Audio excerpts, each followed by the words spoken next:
Tuvasa the Sunlit versus Hapatra, Vizier of Poisons. Played against this opponent before, and I think the only deck I've played against them with is Hapatra, Vizier of Poisons. They seem to have a very finely tuned Hapatra deck. Yeah, if we had a forest in there, I could keep that, but I'm going to have to... Yeah, being punished by Temple of the False God there. And I have to mulligan again.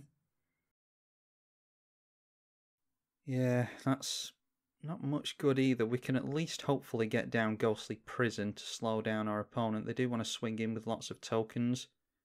We'll keep that. We can start with Leyline of Anticipation on the board as well. We can draw into that. We are on the play. No, we're not. We're on the draw. So we can get down Glacial Fortress on turn 1 and take ourselves into a Ghostly Prison on turn 3 most likely. We still need to get ourselves into some green mana. Tuvasa the Sunlit is a Bant Enchantress commander. Whenever you cast the first enchantment spell, each turn you draw a card, and it gets +1/+1 for each enchantment you control.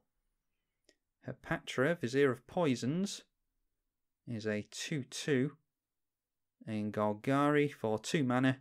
Whenever it deals combat damage to a player, put a minus counter on a creature. Whenever you put one or more minus counters on a creature, you get a snake with Death Touch. Green Sun Zenith is nothing... Yeah, that's nothing to write home about if we don't have green mana available to us. We might make them play around some counter magic here, but I don't think that's the case. And the next turn, I don't think we're going to draw into anything that will make us veer away from a Ghostly Prison during our opponent's turn. I'll be intrigued to see if Hapatra puts a counter on herself. She does. So that means that our opponent gets a death-touching snake. Okay, Sunpetal Grove is nice. Yeah, Sunpetal Grove is nice. So how about we just go for Tuvasa during our opponent's turn, or at the end of our opponent's turn, I think is good. And then we can look at something like an Enchantress of some kind off of Green Sun Zenith. Okay, Hapatra is swinging in. The problem we have here is we could block with Tuvasa, put 5 cards in our opponent's hand. They might have spot removal, but if they have spot removal, they will use it on Tuvasa when she comes out eventually anyway. So we might as well get down our Tuvasa and attempt to block Hapatra. We can play Tuvasa at instant speed thanks to the Leyline of Anticipation. And there is a... Yeah, that's Assassin's Trophy. I actually am not completely against that because we'll be able to get a forest out of our library. Now the question is, do we want to grab ourselves... I don't think we have Dryad Arbor in the deck actually.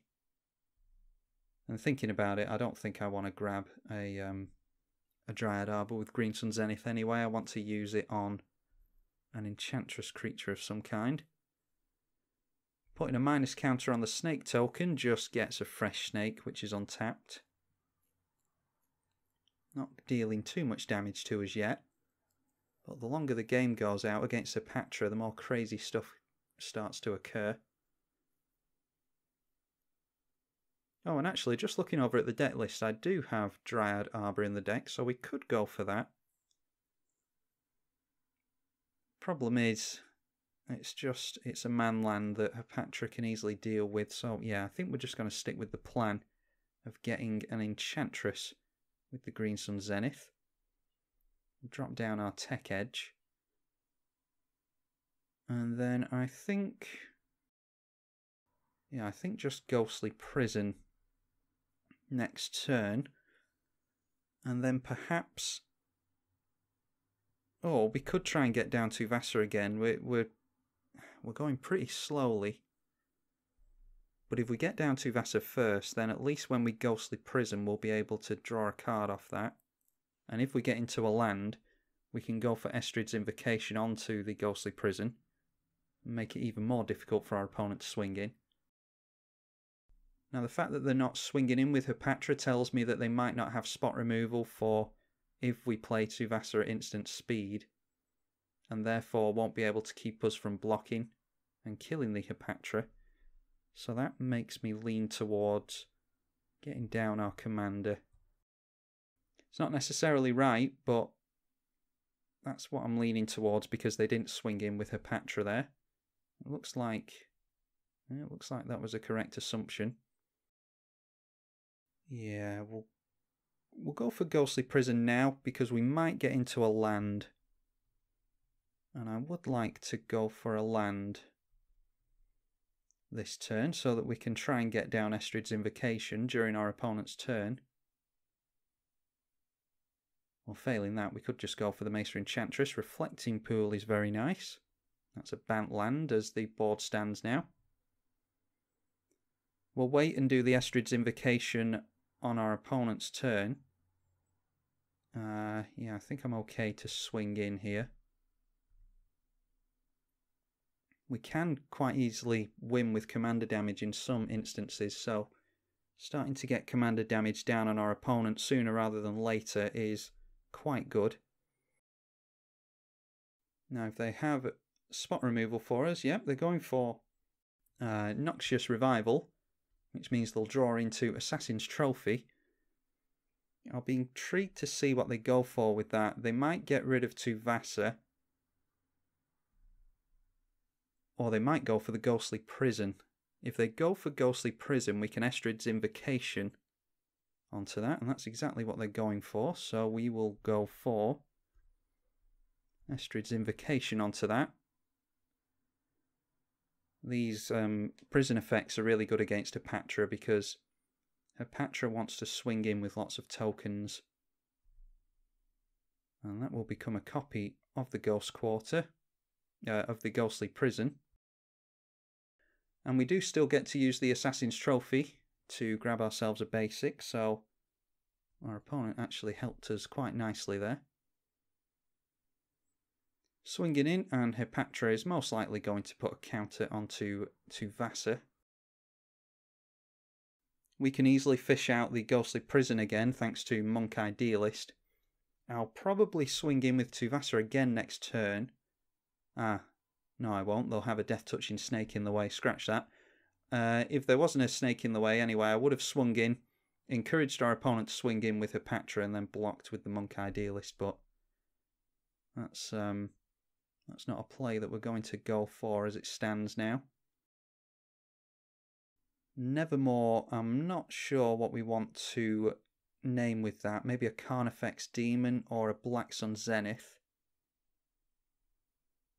No, we don't want to use that. We want to keep Ghostly Prison where it is. Get into a land, that's good.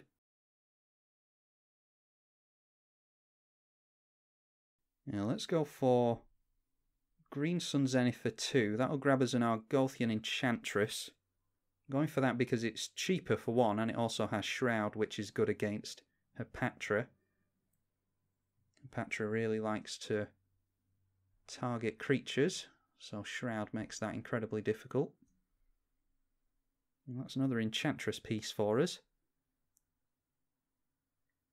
Then we can decide if we want to Monk Idealist or Nevermore. I might Tech Edge on one of the black sources because I'm afraid of something like a Carnifex Demon. Yeah, let's go for killing the Overgrown Tomb.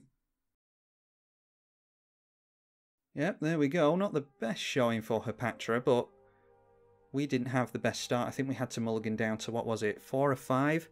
So that's pretty good going for us. I showed you a little bit of what Tuvasa wants to do. With Hapatra, I find her pretty hit and miss. She either does absolutely everything, or she does nothing. I have built Hapatra, and yeah, like I say, she's very hit and miss. I have played against this opponent before who seems to very much like Hapatra. and he has gone off like crazy before with her, but not today, unfortunately. Tuvasa the Sunlit wins out against Hapatra, Vizier of Poisons. Hope you all enjoyed it, and I'll see you all in the next one. I'm tribalkai on the EDH channel. Thank you for watching.